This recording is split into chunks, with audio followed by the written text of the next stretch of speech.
আমাদেরকে আল্লাহ বলেন, বান্দারে ঈমান যদি থাকে, পাহাড় পরিমাণ গুনাহ যদি হয়, আল্লাহর হক নষ্ট করছেন, বান্দা যদি একটা সময় ভিতরে এটা বুঝে আসে যে আমি গুনাহ করতে করতে পাহাড় পরিমাণ করছি, গুনাহ করতে করতে সাগরের পেনা পরিমাণ করে ফলাইছি, এটা যদি একটা সময় বুঝে আসে, আর বান্দা যদি তার সমস্ত গুনাহর উপরে লজ্জিত হয়ে যায়, ঈমান আছে কিন্তু গুনাহ আছে, ঈমান থাকার পরে গুনাহ আছে নি? গুনাহ আছে, ঈমানও আছে গো।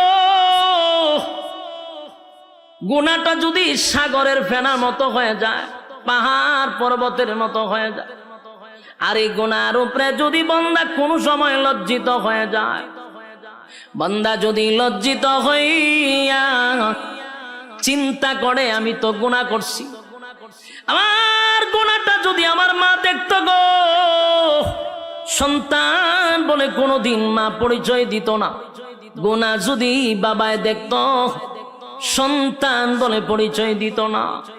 আমি যে গুনাহটা করছি আমার স্ত্রী দেখলে কোনোদিন স্বামী বলে স্বীকার করত না, আমার গুনাহ যদি আমার সন্তান দেখে বাবা বলে পরিচয় দিবে না। আল্লাহ, আমি এত জঘন্য গুনাহ করলাম, আসমানের নিচে আমার মতো গুনাহগার কেউ নাই।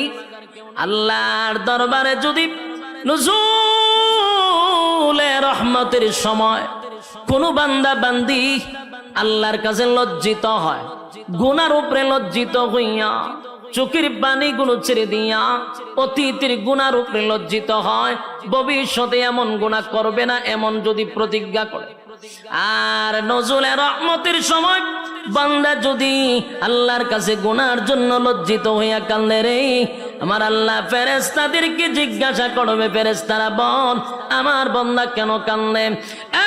ফেরেশতারা বলবে, মালিক আপনার বান্দা জাহান্নামের ভয়ে কান্দে। আল্লাহ বলেন, জাহান্নামকে আমার বান্দা দেখছে? না মালিক, জাহান্নাম কোনোদিন দেখে নাই। তাহলে কেন কান্দে? বলে আলেমদের জবানে জাহান্নামের ভয়ের কথা শুনছে এই জন্য কান্দে। আল্লাহ বলেন, আর কিসের জন্য কান্দে? বলে মালিক রে, আপনার বান্দা জান্নাতের আশায় কান্দে। আমার মালিক জিজ্ঞাসা করে, ফেরেশতারা শুন, আমার বান্দা কি জান্নাতের আরামায়েশ দেখছে?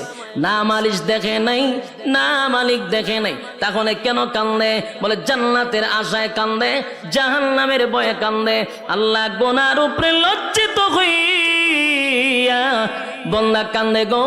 আল্লাহ বলেন, নজুলে রহমতের সময় তার জিন্দেগির গুনার উপরে লজ্জিত হয়ে গেছে, যেই সময় পশু পাখিরা ঘুমায়া যায়, যেই সময় মানুষ তার স্ত্রী পুত্র লইয়া ঘুমায়, ঠিক এই মুহূর্তে বান্দা আমি আল্লাহর কুদরতি পায়ে পড়িয়া বান্দা কান্দে, আমি আল্লাহর কুদরতি, আমি আল্লাহর রহমতের মধ্যে জোশ উঠে গেছে।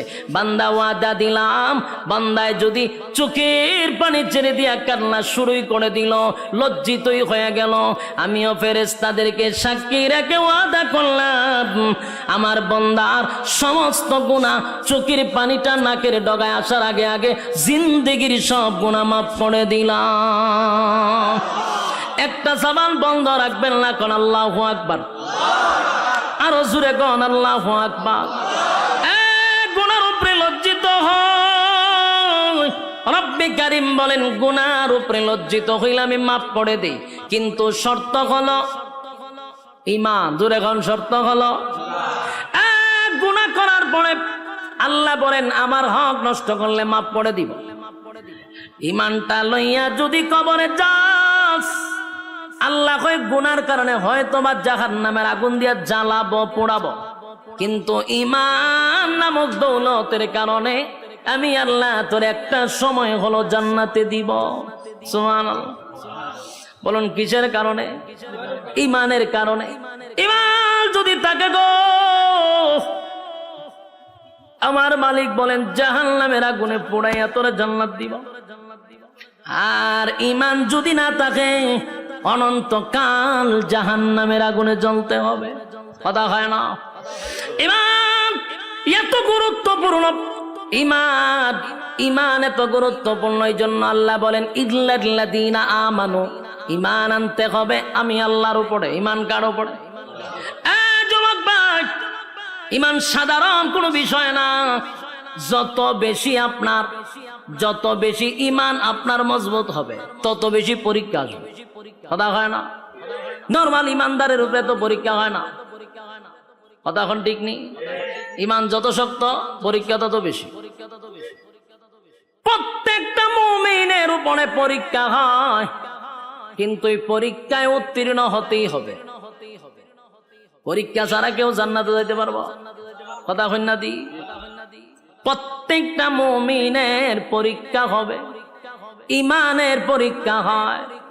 ইমানের পরীক্ষা না দিয়া কেউ জান্নাতে যেতে পারে নাই। যুবক ভাইয়েরা, আজকে গোটা পৃথিবীর মধ্যে তাকায়া দেখেন, ফিলিস্তিনিরা এখন ইমানের পরীক্ষা দিতেছে। কথা হয় না? ইমানের পরীক্ষা ফিলিস্তিনরা দিতেছে। আমরা বৈশা বৈশা শুধু নিন্দা জানাবো না, আমাদের জন্য পরীক্ষা শুরু হয়েছে। কথা কই না?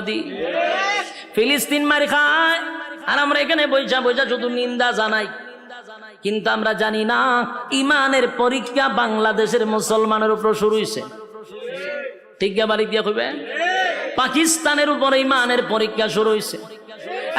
57টা মুসলিম দেশে ইমানের পরীক্ষা শুরু হয়েছে, কিন্তু আমরা মুসলমান লাল চামড়া কুত্তাগুলির পা ছাড়তেছি, পরীক্ষার খবর নাই। বাস্তব না বাস্তব? লাল চামড়াদের পা চাড়তেছি প্রত্যেকটা মুসলমানের দেশে, প্রত্যেকটা নাগরিক, প্রত্যেকটা ইমানের উপরে পরীক্ষা শুরু হয়ে গেছে। বাংলাদেশে বসে আছি, ইমানের পরীক্ষা শুরু হয়েছে নি? পরীক্ষা শুরু হয়ে গেছে। মুসলমানের রক্ত ঝরতেছে, আর তুমি তসবিহ টপলে এখন চলবে না। এখন কি তসবিহ যাওয়ার সময়? সম্মানিত সুধী, গোটা বিশ্বের সব মুসলমান ঐক্যবদ্ধ হতে হবে, এক প্ল্যাটফর্মে আসতে হবে। বিশেষ করে আমরা যারা আছি, আমাদেরকেও সর্বপ্রথম এক হতে হবে। ঐক্য ছাড়া বিকল্প কোনো রাস্তা নাই। আপনারা কি আওয়াজ করতাম? আমরার মধ্যে ঐক্য নাই, কপাল তো আমরার খারাপ। এতগুলা ইসলামিক দল না হইয়া যদি সব মিললে একটা হইতো, কিতা বুঝুন? রামবামরা কথা কইবার সাহস পাইতুন আমরার লগে, কিন্তু আমরা 15 জন হইলে একটা ব্যানার লই, আমি একটা দল, 20 জন হইলে আরেকটা দল। ওমা, দলের অভাব নাই।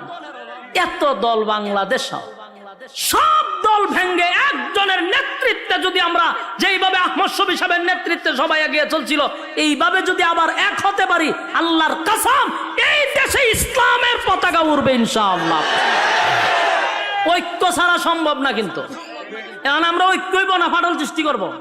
এই জন্য আমাদের উলামায়ে কেরামদের উচিত, আমরা এখন ঐক্য হওয়া দরকার। মাঝখানে ডুইক্কা ফাটল সৃষ্টি করার কোনো দরকার নাই। আমরা কিন্তু অনেকে আছে ফাটল সৃষ্টি করা শুরু করছে। আমরা সেই ঐক্য হইতে মাঝখানটা দেয় ফাটল সৃষ্টি করা না। যতদিন না পর্যন্ত ঐক্য না হব, আল্লাহর কসম মায়ের খাইতেই থাকবো, মায়ের খাইতে থাকবো 100%। আজকে আপনি খাইতেছেন, কালকে আমারও ধরবো, এটা নিশ্চয়তা নাই। আপনারা ধরছে, আর আমি যদি আমার দল না, কে সুখ দে রে, 2 দিন পর আপনারা শেষব, এটা নিশ্চিত থাকেন। আর অলরেডি বাংলাদেশে কিছু প্রমাণও আমরা পাইছি। কথা হয় না? একজনে মারলে আরেকজন হাতে তালি দেয়, হেরও ধরছে, যে তালি দেয় হেরই ধরে, তবে একটু সময় নিয়ে ধরে। বাস্তব না বাস্তব? তাহলে একজন আরেকজনেরটা দিকে টিটকারি মস্করি না করে সবাই আমার ভাই, আমার মুসলমান মুসলমান, আমরা ভাই ভাই, আমাদের এক ছাড়া বিকল্প কোনো রাস্তা নাই। আর আমাদেরকে ফাটল ধরানোর জন্য আমাদের মাঝখানেও কিছু লোক তারা রেডি করে রাখে ফাটল করবার লাগে। বলুন, ঐক্য ছাড়া বিকল্প কোনো রাস্তা আছে? গোটা বিশ্বের সব মুসলমানরা যদি আজকে হুঙ্কার দিত, ইসরায়েলি পারত ফিলিস্তিনের উপরে হামলা করত, কিচ্ছু লাগে না। আমাদের যতটুকু স্টাডি আছে, এতটুকু গবেষণা করে আমরা যতটুকু বুঝতে পারছি, সবচেয়ে বেশি সম্পদ হলো মুসলমানের হাতে। এর মধ্যে সবচেয়ে বড় সম্পদ হলো তেল। তেলের উপরে সম্পদ আছে না? আল্লাহর কসম, যদি এখন আরব দেশগুলি বলে যে আমরা তেল দেওয়া বন্ধ করে দিব, সব লাল চামড়া কুত্তাগুলি দৌড়ের উপরে থাকবো, শুধু তেল বন্ধ করে দিলে। এই সম্পদ আল্লাহ মুসলমানকে দিছে, কিন্তু দেখেন না মুসলমান এত বড় সম্পদ পায় এরা ফাও ছাড়তেছে, লাভ হইব কি? পা ছাড়তেছে তারা। খালি মুসলমান একটা হুঙ্কার দিলে আজকে প্রতিদিন সকালে লাশের মিছিল দেখতে হয় না। এর একটা কারণ হলো আমাদের মধ্যে ঐক্যই নাই, ঐক্য নাই। সাবধান, ঐক্য চাই যে কোনো দলের হোক। আমরা ঐক্যের জন্য কোন তরিকা দেখব না ইনশাআল্লাহ। তরিকা থাকতে পারে, ভিন্ন তরিকা একজন থাকতে পারে, তার তরিকা মতো চলতে দেন, কিন্তু মুসলমান হিসেবে আমরা এক প্ল্যাটফর্মে আসতে হবে, এছাড়া বিকল্প রাস্তা নাই। তো যুবক ভাই, আমি জানি আমার কথাগুলি আপনাদের কাছে বেশি মজা লাগবে না, কথাটা সবার কাছে যে পছন্দ এমন না, কারণ আমরা দেশে যেহেতু ফাউন্ডেশন লই একটা ব্যানার লই দৌড় মারি, তো সুতরাং আমার এই কথাগুলি আপনাদের কাছে যে পছন্দ হবে এটা আমিও জানি পছন্দ হবে না। কারণ আমরা 20 জন হইলে এখন আমি চিন্তা করলাম আমার সভাপতি বানাও, আমার নেতা বানাও। এই নেতাগিরি বাপ যতদিন না ছুটবে ততদিন এই বাংলাদেশে ইসলামিক আইন কায়ন কোনটি কায়েম হবে না। যতই স্বপ্ন দেখেন ইসলামী হুকুমত কায়েম হবে, কখনো সম্ভব না। কারণ আমার ভিতরে নেতাগিরির বাপ আছে। আমি ফাউন্ডেশন লয়ে সভাপতি হইতাম চাই, ফাউন্ডেশন লয়ে আমি প্রধান অতিথি হইতাম চাই, তো কেমন হইব? যুবক ভাইরা আমার, আল্লাহ বলেন 1 নাম্বার কর্মসূচি হলো ইমান, ইমান, ইমান। আর অলরেডি ইমানের পরীক্ষা কিন্তু শুরু হয়ে গেছে। আমরা প্রত্যেকেই ইমানের পরীক্ষা দিতে হবে। সাহাবায়ে কেরাম জান্নাতের সার্টিফিকেট পাইছে কিন্তু ইমানের পরীক্ষা দিয়া। কতক্ষণ পরীক্ষা ছাড়া সার্টিফিকেট পাইছে? সাউন্ড একটু তুইলা দেন না, দেখি তো সাউন্ড ঢুকে যায় আওয়াজটা। আমি বলুন, সাহাবায়ে কেরাম যারা জান্নাতে গেছে কি ইমানের পরীক্ষা না দিয়ে গেছে, না পরীক্ষা দিয়ে গেছে? প্রত্যেকটা সাহাবী ইমানের পরীক্ষা উত্তীর্ণ হয়েছে। সুবহান। যুবক ভাই, আমার উপরে তোমার উপরও ইমানের পরীক্ষা হবে। ইমানের পরীক্ষা আসলে আমরা অটল থাকবো, ঠিক কিনা বলেন? ইমানের প্রতি আমরা অটল থাকবো, জীবন দিব কিন্তু ইমান দিব না। রাজি আছি? জীবন দিব, ইমান দিব না। মা এবং সন্তানকে দুজনকে গাছে বাইন্দা মারছে। মা সন্তানরে বলে, বাবা রে, আরো যদি নির্যাতনের মাত্রা বাড়ায়া দেয়, সাবধান, জীবন যদি চলে যায় যাক, ইমান দিবি না। ইসলামের প্রথম যিনি মহিলাদের মধ্যে শহীদ হলো সুমাইয়া রাদিয়াল্লাহু তাআলা আনহা।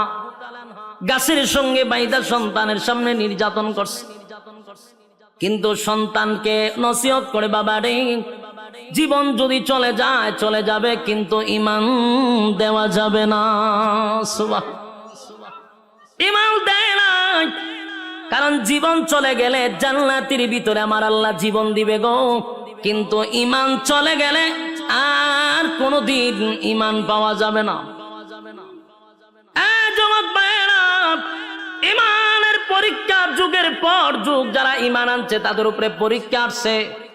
শুধু আমাদের নবীর সাহাবায়ে কেরামদের যুগে নয়, এর আগেও যারা ইমান আনছে তাদের উপর পরীক্ষা হয়েছে। কথা কয় না? ইমানের পরীক্ষা আসছে। আল্লাহ রাব্বুল আলামিন রাসূলকে জানায়া দেয়, নবী গো, আপনার আগেও যারা ইমান আনছে তাদের উপর পরীক্ষা আসছে।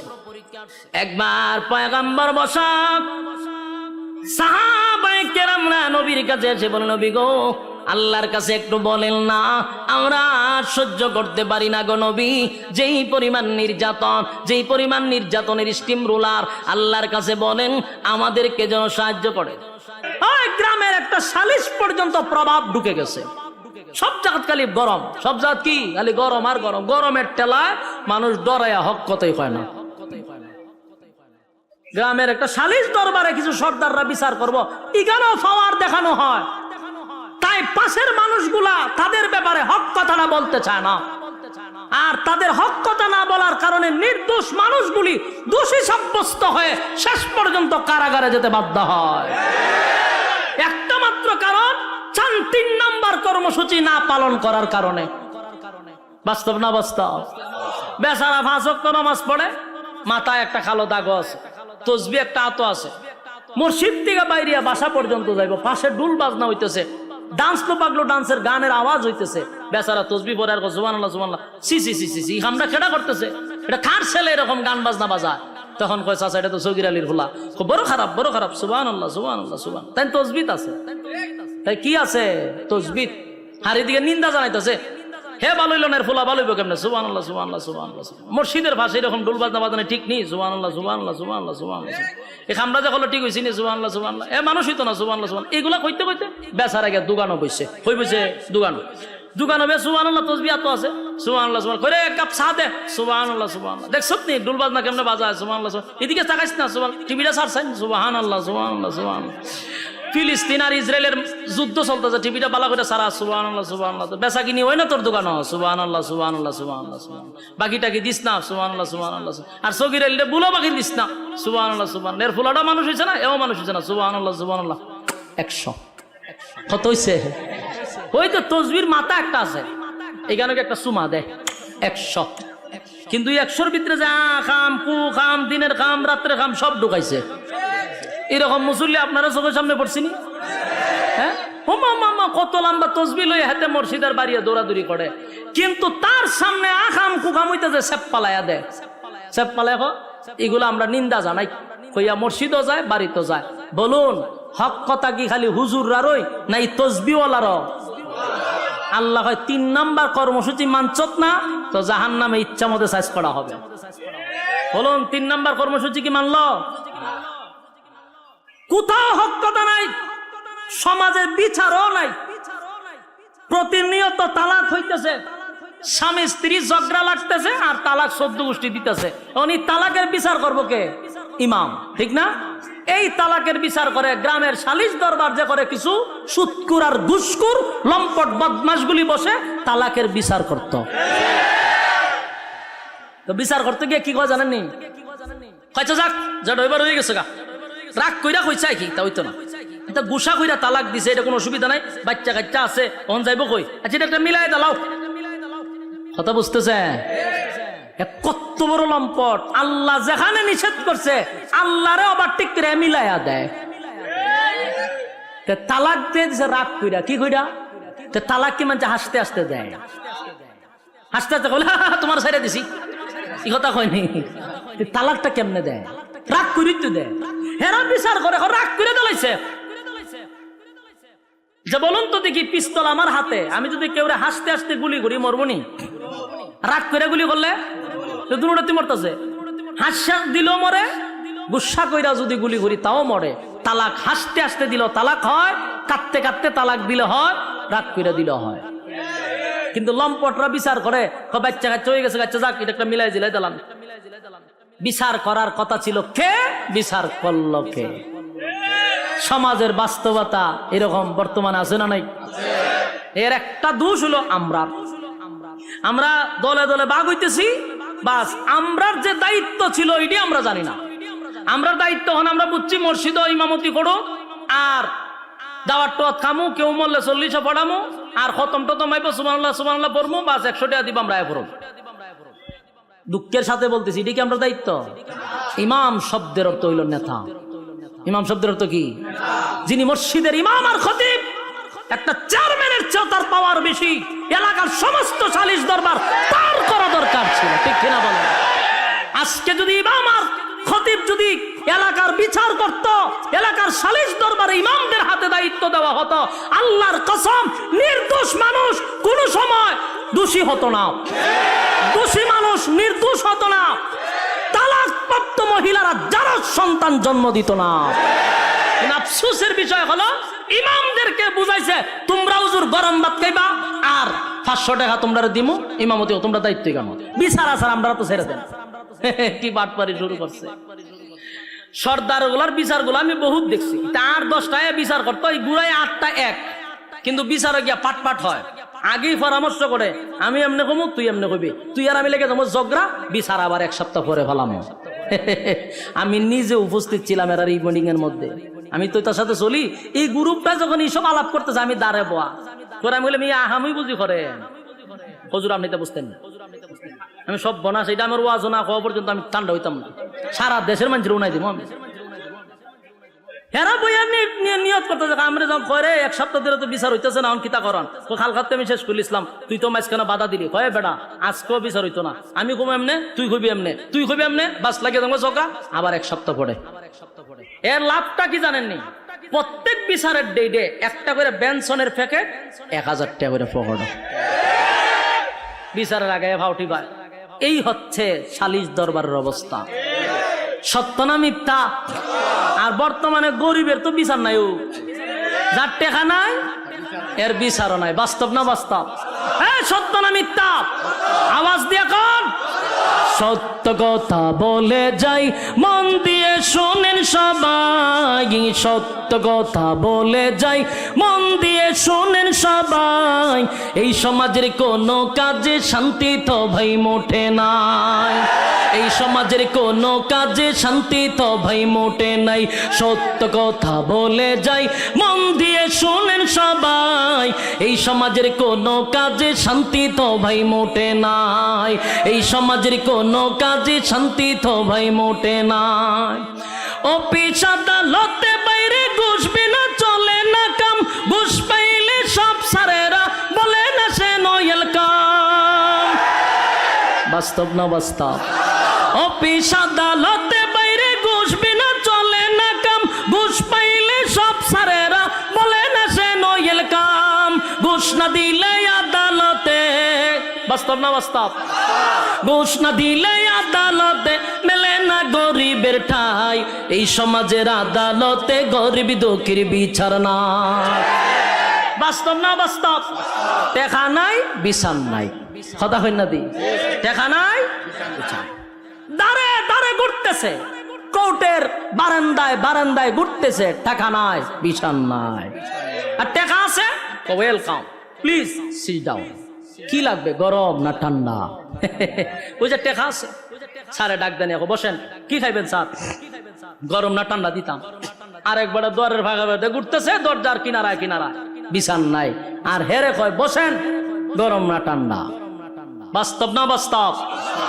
অফিস আদালতে বাইরে ঘুষ বিনা চলে না কাম, ঘুষ পাইলে সব সারেরা বলে না সে নয়েল কাম। ঘুষ না দিলে আদালতে বাইরে, ঘুষ না দিলে আদালতে মেলে না গরিবের ঠাই, এই সমাজের আদালতে গরিব দুঃখীর বিচার নাই, এই সমাজের আদালতে গরিব দুঃখীর বিচার নাই। সত্য কথা বলে যাই, মন দিয়ে শুনেন সবাই, সত্য কথা বলে যাই, মন দিয়ে শুনেন সবাই, এই সমাজের আদালতে গরিব দুঃখীর বিচার নাই। কথা হয় না? নামদারি কত মুসলমান নামাজ রোজা ছাড়িয়া, খাজা বাবার নামে গান গায় ঢোল তবলা বাজাইয়া। নামদারি কত মুসলমান নামাজ রোজা ছাড়িয়া, খাজা বাবার নামে গান গায় ঢোল তবলা বাজাইয়া। আরে গঞ্জার কুলকে টান মারিয়া, আবার গঞ্জার কুলকে টান মারিয়া খাজা বাবার শান দেখায়। কেউ ভাই আবার নবী দাবি করে ইমানটা হারায়, কেউ ভাই আবার নবী দাবি করে ইমানটা হারায়। সত্য কথা বলে যাই, মন দিয়ে শুনেন সবাই, এই সমাজের কোনো কাজে শান্তি তো ভাই মোটে না। বাস্তব না বাস্তব? কথা বলতে হবে। রব্বে কারীম বলেন 3 নাম্বার হলো হক কথা। কর্মসূচি যদি মানুষ, প্রত্যেকটা মানুষের উপরে দায়িত্ব হলো হক কথা বলতে হবে। হক কথা বলতে গিয়া ইমামের ইমাম নাও থাকতে পারে, খতিবগিরি নাও থাকতে পারে, বক্তাগিরি নাও থাকতে পারে, সালিশ দরবারে সর্দারি নাও থাকতে পারে, কিন্তু আল্লাহ বলছেন 3 নাম্বার কর্মসূচি হলো ইমাম। ইমান আনতে হইলে কয় নাম্বার? 3 নাম্বার কর্মসূচি কি? হক কথা। জোরে এখন 3 নাম্বার কর্মসূচি কি? হক কথা বলতে হবে। এবার হক কথা যদি না বলেন, কিয়ামতের ময়দানে আল্লাহর দরবারে জবাব দিতে হবে। কথা কয় না? যুবক ভাই, 4 নাম্বার হলো 4 নাম্বার হলো সবর করা। 4 নাম্বার কি? ধৈর্য ধরা। সবর যদি থাকে, তাহলে যার ভিতরে ধৈর্য আছে সে ঈমান আছে, ঈমানটারে ধৈর্য দিয়ে রাখতে হবে। যার ভিতরে ধৈর্য নাই, তাহলে ঈমান রাখা কষ্ট। 2 নাম্বার হলো নেক আমল, তাও ধৈর্য লাগবে। ধৈর্য ছাড়া কি নেক আমল করা যাবে? কথা হয় না, ধৈর্য লাগবে নেক আমল করতে গিয়া। 3 নাম্বার হলো বান্দারে, 3 নাম্বার হলো হক কথা, এটাও ধৈর্য লাগবে। তাই সবরটা লাস্টে রাখছে। 1 নাম্বার ইমান, 2 নাম্বার নেক আমল, 3 নাম্বার হক কথা, 4 নাম্বার ধৈর্য সবর। 4 কর্মসূচি। 1 নাম্বার আল্লাহ বলেন ওয়াল আসর, সময়ের কসম, সময়ের কসম। সময়টা হলো তোর হায়াতের কসম। আমি আল্লাহ প্রত্যেকটা মানুষকে আমি হায়াত দিছি, হায়াতটা তোমার পুঁজি দিছি বান্দারে। সেই পুঁজির কসম আমি আল্লাহ কসম কেটে বললাম ওয়াল আসর, সময়ের কসম, সময়ের কসম।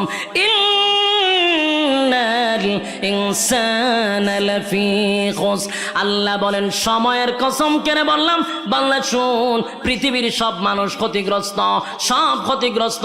হিসাব মিলাই আমরা দেখছি কেউ লাভবান হতে পারলাম না। হায়াতটা যদি হয় 60 বছর, আমাদের জীবন থেকে 30 বছর চলে গেছে গো। আমাদের জীবন থেকে 30টা বছর চলে গেল। তার মানে 30 বছরের পুঁজি দিয়া আমরা কিন্তু মুনাফা অর্জন করতে পারলাম না। হিসাব মিলায়া দেখি ক্ষতিগ্রস্ত, ক্ষতিগ্রস্ত, ক্ষতিগ্রস্ত।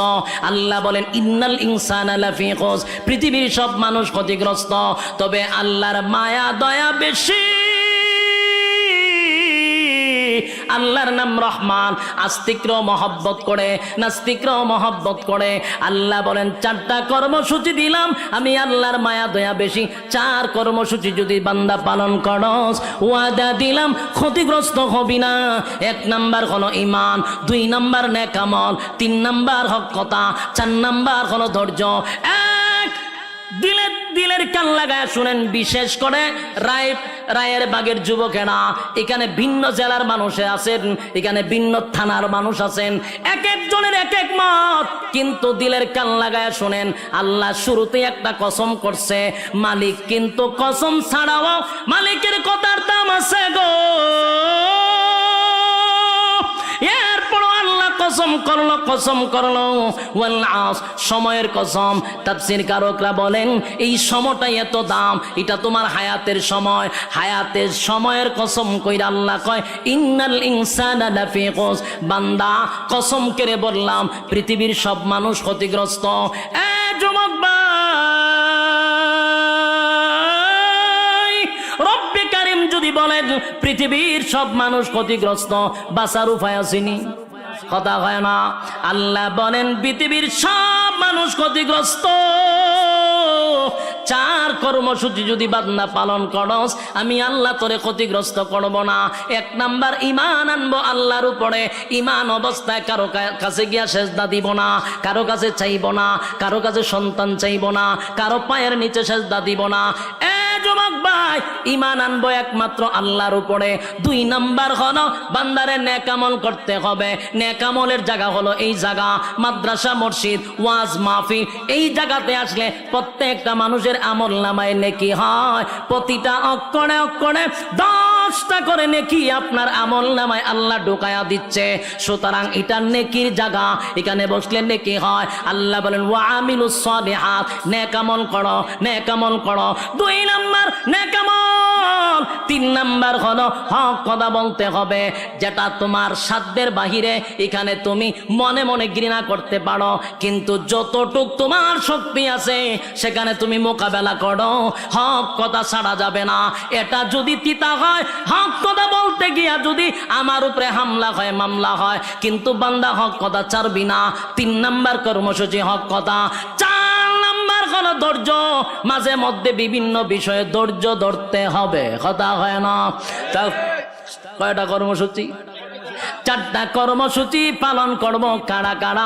2টা হাত তুললা দেখায়া দেই। লিল্লাহে তাকবীর, লিল্লাহে তাকবীর। এই হাত তুললা রাখেন। আমরা কয় কর্মসূচি মানব? 4 কর্মসূচি। এরপরে ইনশাআল্লাহ আমরা আমলও করব। 1 নাম্বার ঈমান, আতলামান। 1 নাম্বার ঈমান, 2 নাম্বার নেক আমল, 3 নাম্বার হক কথা, তারপরে 4 নাম্বার ধৈর্য। এই হলো 4 কর্মসূচি।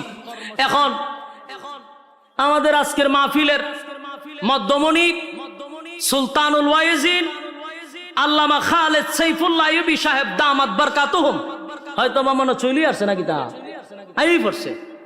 মাশাআল্লাহ মাশাআল্লাহ। হযরতের অপেক্ষায় আপনারা বসে আছেন দীর্ঘক্ষণ সময়। এই বসেন বসেন, লইরিন না হন, একটু সময় বনে হুজুর আয়া পড়ছে, বসেন। আমাদের আজকের মাহফিলের মধ্যমণি আল্লামা খালেদ সাইফুল্লাহ আইয়ুবী সাহেব দামাত বারকাতুহুম